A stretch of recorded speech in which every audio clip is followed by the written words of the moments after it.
We will be starting the second session of our day today, and we are going to be having an amazing fireside chat with two of our celebrities. The first one, of course, is our CFO Gautam Kamath, who will be hosting the show.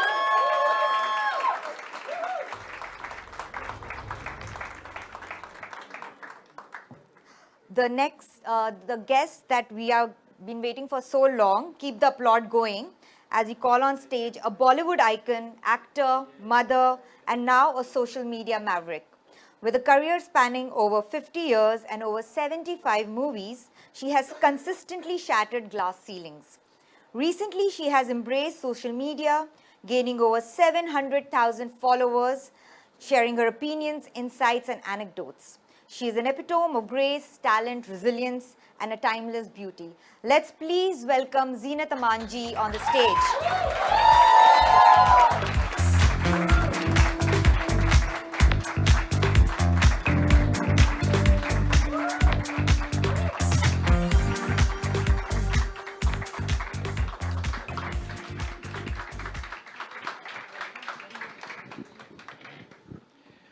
Thank you, ladies and gentlemen. Those are my sentiments exactly. When I was 7 years old, I learned how to operate this LP record player that we had at home. And one of the records we had was Satyam Shivam Sundaram. And I don't recall if I liked the music, but on the large LP record, on the cover, there was this lady, and I did not know who she was or where she came from or why she was sitting fully dressed under a waterfall. But I found her beauty captivating even at age 7. Of course, very soon found out who she was. She was a Bollywood icon. In fact, she was such a big icon that in 1989 she became the first Bollywood celebrity to have an international perfume brand named after her. And Zeenatji, I know that because my mom wanted that perfume.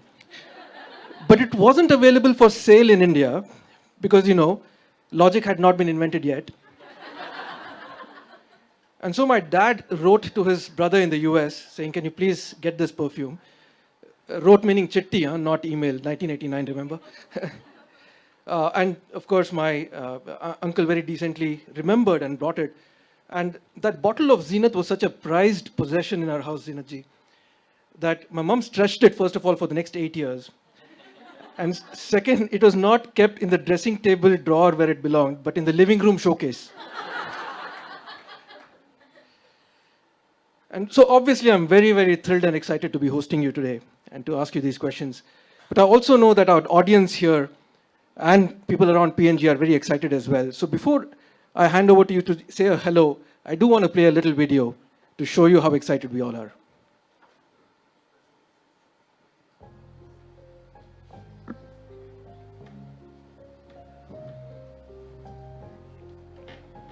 First of all, thank you for having me speak about such a beautiful lady. Zeenatji, many of us this past year rediscovered your truth, beauty, and wisdom. One thing I truly admire about Zeenat Aman is her authenticity, a rare sight in an online space where building clout and forming cliques is all one thing. In a society that constantly tells women to be a certain way, her work stands as a powerful reminder of the hogwash that is. Her legacy inspires women to defy societal norms and to be their true selves. She pioneered spirit in Indian cinema, breaking stereotypes and redefining new standards. Her confidence, versatility, and ability to portray complex characters with grace are admired by many. Her boldness and versatile personality has inspired so many generations of Indian Bollywood industry. All of her Instagram game, it's on point, and I really look forward to the session. I'm really, really looking forward to this session. Really looking forward to hearing from you in person at VC Equal. A warm welcome, Zeenatji.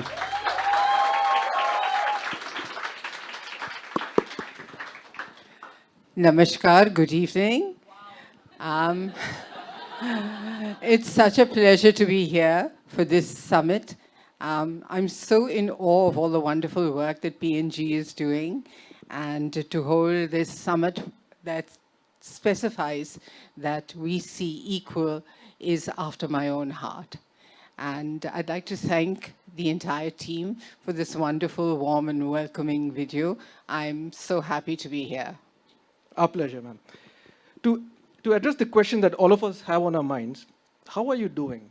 How has this journey been from being a model to being a movie superstar in India, to taking a break and then coming back to be a cultural phenomenon? What have been your favorite parts? Gautam, I don't define myself by any of these statements. Honestly, I really don't think of myself as a cultural phenomenon. Life, as it is for most of us, unfolds in a very organic way. We don't know exactly what is around the next corner. And I do know now that the life that I have led is rather unique. Yes. What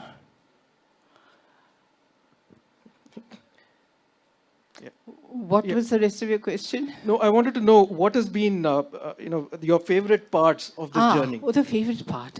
Now, of course, I did enjoy, as a teenager, winning the Miss Asia prize, the contest in Manila, and coming home with that, especially since I had not won the Miss India in Mumbai. My career gave me a lot of joy.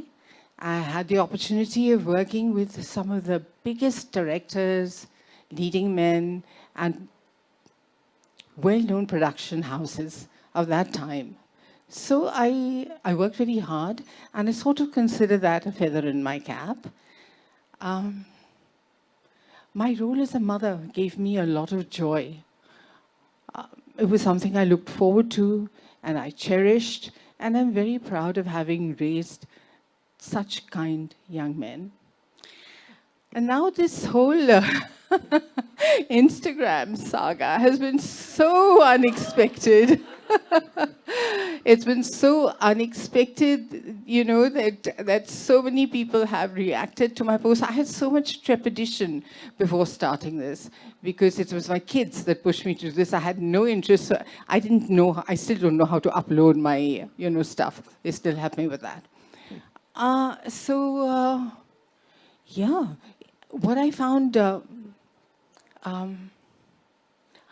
what was an eye-opener for me was that there are so many people from around the world that reached out and told me how they had been empowered by my life and career. And that was mind-blowing for me, honestly, because we lead our lives on a day-to-day basis in a pretty simple way, actually.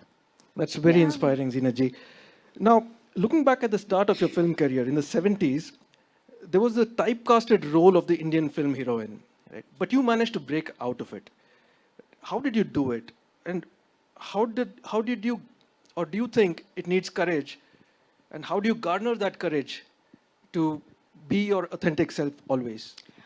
Gautam, the thing is that I had a very unconventional family background.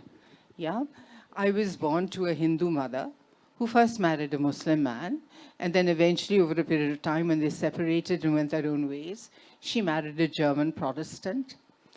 I went to a Catholic school where, I gathered a lot of confidence. I was head girl, prefect, blah, blah, blah, you name it, all of that. And eventually won a scholarship to go to Southern California at the time, which was a hub of flower power, love and hippiedom, so to speak. And I think that all these experiences very early in my life helped me to shape my worldview. So I did not come from a conventional background at all. So when I was offered parts that were different or unusual, in a lot of my films, I play the good bad girl or the bad good girl. A lot of the films, whether it was Hare Rama Hare Krishna, where there was Janice Jasbir, who was a drug addict, but she had a terrible history and there was a reason, and then she died. Or Roti Kapda Makan, where, you know, she dumps the poor man for the rich man, but then she gives up her life for the poor man. There are multiple roles that were written for me that had shades of gray. So I rather looked forward to that because I think before that there was a very strong definition between the leading lady and the so-called vamp. So I think my presence, I've been told, in Indian cinema, blurred those lines. Yeah, and I went with the flow because I wanted to be part of the change that represented, you know, the different spectrum of women that exist in society. I think it took a lot of self-belief, Zinatji. And I say that because I want to share a little bit of an anecdote of my own. When I was a young finance director 14 years ago, we call it a band 3 role out here, my manager told me that he doesn't see me progressing any further in the company because he thought I was too fun-loving. Okay. And he thought I was too carefree. And he thought the stereotypical finance manager has to be the strict person that everyone is scared of. And I wasn't like that. And I had to make a choice between staying true to who I am or changing, right? And I remember the conversation had impacted me, but then I took the right call. I had the self-belief that, and the belief in the company, honestly, that, if I stayed true to who I was, I would still progress. And I can say hand on heart, my style has not gotten in my way.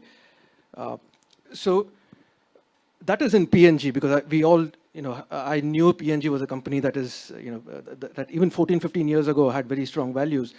Is it different outside? Is it more difficult to be your authentic self? And is there a price to be paid for being your authentic self? Truth be told, I think there is a price to be paid for any choice you make. Whatever choice you make, there will be consequences. If you choose to live by the rules of society, you may remain unfulfilled because you're living by the rule, by the norm, not expressing yourself maybe, and you may be rather disappointed. And if you choose to blaze your own trail, then you may be very satisfied, but it comes with a lot of criticism. Yeah, I think criticism and a lot of naysayers, and you have to be resilient to deal with the same. So the choice is entirely yours. I made mine, and I have no regrets. Yeah. Thank you. Now, the industry did try to stereotype you or stereotype your film roles. And even today, I think there's an attempt to kind of pigeonhole you into as a comeback influencer. But you have been a non-conformist all your life, and you have managed to break away from all of it and create your own narrative. How do you do it? And how can our audiences here create their own narratives? Talk about being pigeonholed. My goodness, I had the sex symbol tag emblazoned on me, which still, resonates even today. Ooh. So... and sorry for bringing up Satyam Shivam Sundaram. That wouldn't have helped. Yeah. So the thing is that, very honestly, Gautam, with age and with time and having seen the world the way it is, these cliches and putting one into boxes, they have no interest to me anymore. All this has just fallen by the wayside. The idea is to just believe in yourself, be resilient, do what you do with a lot of passion and gumption, and that's the way forward. Thank you. Now, Zeenatji, the world has taken a few 360-degree turns between the times that you were in the limelight in the 70s and the time you came back into the limelight now as a social influencer. Now, which of these changes do you find the most fascinating? And which of these changes scare you? And how do you adapt to these changes around you? Oh my goodness, this is a completely different world from the world that I lived in the 70s. I think, I think the thing that's created a great deal of difference has been the advent of the internet. It really has. Because I feel the internet has given voices to many who didn't have a voice. It's also proliferated a lot of talent from different parts of the country. And you see some beautiful things, classic arts from the hinterland. It's also given a democratic platform to people for fame, because people who did not have that opportunity before, because you had to have certain background or knowledge or whatever, if you have a smartphone and a little bit of talent, you can be very successful and very famous. So the internet has changed things in many ways. But I also believe that the internet has become a place where there's a lot of bullying. There's a lot of negativity. And that is sad, because it makes me feel that we're such a bored society that we wait to find fault, small things, with other people and try and pull them down. And it's so not necessary, because life is nuanced. People are different. Everybody has their own point of view. Everybody has their own unique story. So I think to resolve this, there should be dialogue, there should be conversation, and people should be kind to each other, because that's really what matters. Well said, ma'am. Fully agree. I think the internet has been a great leveler, and I fully agree also that it's a double-edged sword as well. It is, as is AI now, which has come up. Absolutely. Yeah, Yeah. it's in equal parts exciting and scary. Very scary and exciting, right? Now, I have my own little anecdote again about adapting to change.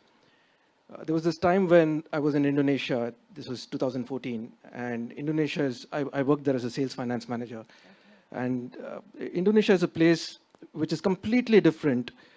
They don't speak English out there. I mean, in the office we do, but in the outside they don't.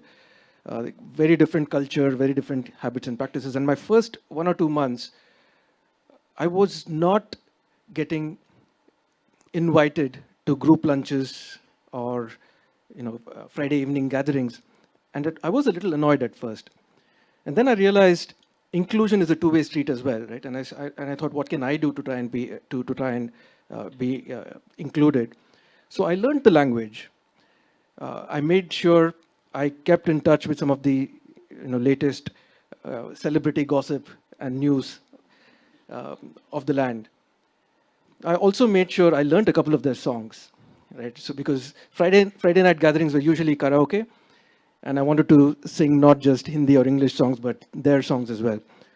And that little bit of effort that I put in has paid such massive dividends, because within months, I was in all lunch gatherings, I was in all Friday evening gatherings. I was going to the karaoke sessions. In fact, they invited me in one of their national meets to sing on stage. So it was fantastic. And Lovely. thank you. And some of the friendships that I've made from those 2 years still lasted. I still speak to some of those folks on a very regular basis. But none of that would have happened if I'd not been open to learning and change and to adapt. What are your learning points on adapting to change? You spoke about, or you've spoken in the past about supporting your children to live in before marriage. And that's a very progressive view. What led to this learning? Oh my goodness, that statement created such a furor. I can't tell you, which I wasn't expecting. So let me start with a disclaimer that this was my personal experience and my point of view from my experience and that of my kids. See, it's like this. Love is love, and love is a human condition. But marriage is a societal construct. It really is. And if two young people, especially now, 2024, if they love each other, if they know each other, they care about each other, and they're spending time with each other, what is wrong if they take it one step further and find out who the other really is before they get into the societal construct? Now, that is my personal point of view. And truth be told, everybody is entitled to their own opinion. I do know that it does not work for some people, and absolutely, especially in a country like India, and that's okay too. Thank you. Zeenaji, it's often thought that celebrities have it easy, but I think these days enough celebrities are coming out and saying that's not the case. I want to ask you if that's true for you as well. And specifically, we picked a couple of moments and instances from your life. Are you serious? Yes. Oh. We're gonna show that. Don't surprise me, don't shock me. No, I don't think you'll be shocked. We'd love to hear your experiences as these moments were happening. The first one, if you can display, this is from when you became the first Indian to win Miss Asia Pacific. Walk us through the experience, Jeenaji. You know, this moment was so sweet for me because I had gone to Manila making up my mind that, you know, I didn't win back home, but I'm here representing my country. So I'm going to make all the efforts to win and take the crown back. So they gave me this. They also gave me Miss Photogenic. And yeah, it was wonderful. That's amazing. It also reinforces the point you made earlier about resilience. You did not win back home, but you made sure you did here. But that's the only thing that really works. Really. If you never give up, you will achieve and accomplish. Indeed. The next one is one of your Instagram posts when you talked about the sensational media headlines about you in the 80s and 90s.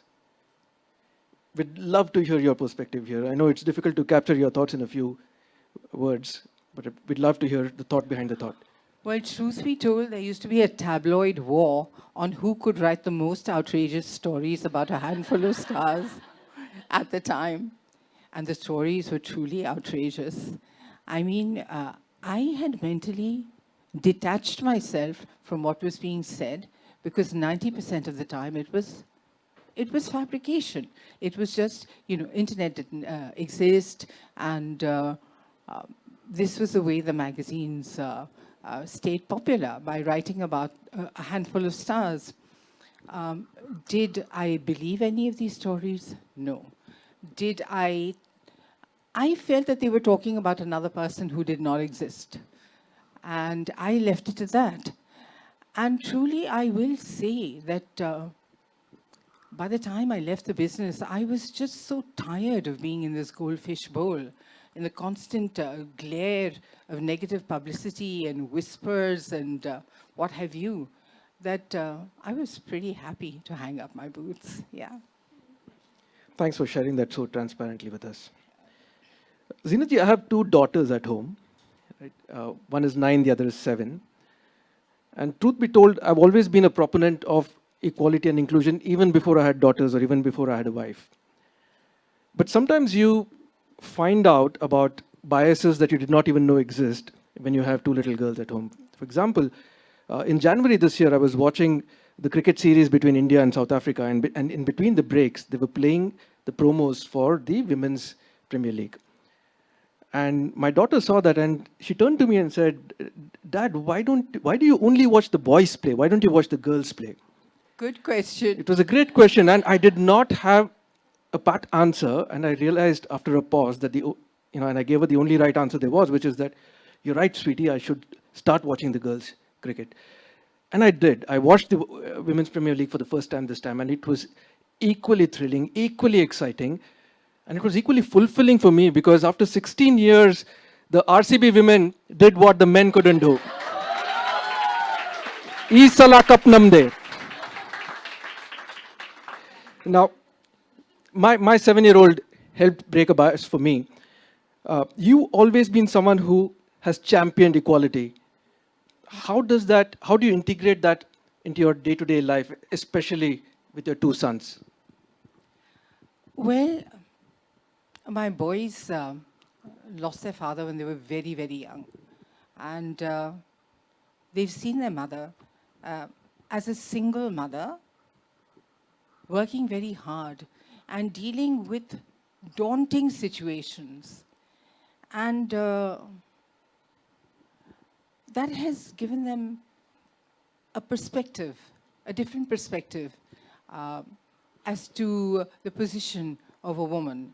You know, that women can be strong, they can be resilient, they can work. I had to take care of them, support them. Their father was very ill for about 7, 8 years before he passed away. And I had spent most of their, you know, when they were little babies, time taking care of their father. So apart from that, they also had to deal with the fact that their mother was seen, you know, her physical attributes were in your face, were discussed, her relationships, and so on and so forth. So I felt it was very important for me to sit them down and talk to them about everything. We have very open discussions about finances, relationships, life, everything. And what I feel that they have inculcated from being most of their lives with a strong mother is to respect women all the time.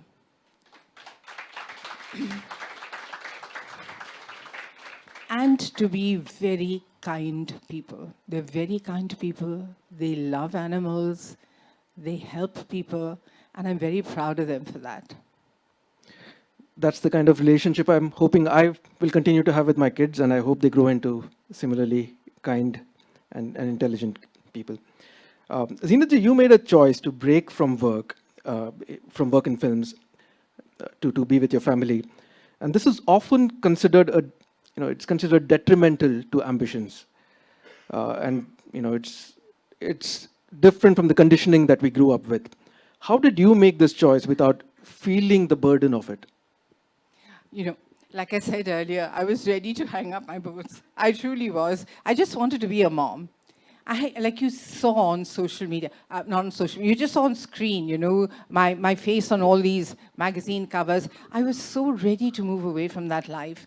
I see life, you know, you have goals when you're younger. And, you know, whether it's fame or money or, you know, whatever it is. And after a while, I realized that none of these things give you a certain sense of emotional security. They don't. And what I really wanted was to have a family, to have my kids, to be a mom. And that was the transition for me. And I never regretted it. Yeah. Zeenatji, you have spoken about having limited support, about witnessing abuse, and also experiencing mental and emotional challenges. How did you manage your mental well-being through all this? And what practices do you follow today that still help you keep your sanity? Gautam, you're not going to like my answer. I just persevered. You know, mental health was never a subject for discussion at the time. There were no facilities available both online and offline and so on and so forth. I mean, depression, suicide, all kinds of mental situations were never discussed openly. So for me, it was just perseverance. I mean, there have been situations in my life where I have been knocked off my feet and I wanted to just roll over and die. Truly, there have been such situations, some of which I have never discussed ever publicly. And, well, I did what I had to. I got up, dusted myself off, and moved forward. And I must say, that I always say that in the first half of my life, I was inspired by my mother. And in the second half of my life, I was inspired by my children. And the unconditional love and support that I receive for them, they being in my corner, has always helped me in my life. I actually like that answer. Perseverance is... Why, you were faking the rest? No, I said that because You said at the start of your answer that I might not like that answer, and I'm just clarifying that I do. Okay. No, and I also like that answer because perseverance is one of the qualities that I want to bring my kids up with as well. Uh, Now, Zeenaji, you have not just championed but also created a mark for women in films and in culture. One of our brands, Whisper, over the last 25 years has been going to school to educate girls on periods and donate pads to empower women. Girls in India continue to drop out of school due to lack of period education and access to period products. And Whisper till date has educated 100 million plus girls. This year, they're addressing another key issue. And take a look at their latest film. I'll ask you the question after the film. खोलना सरदा tiffin खाया था ना टमाटर sauce लग गया होगा हाँ खून ही है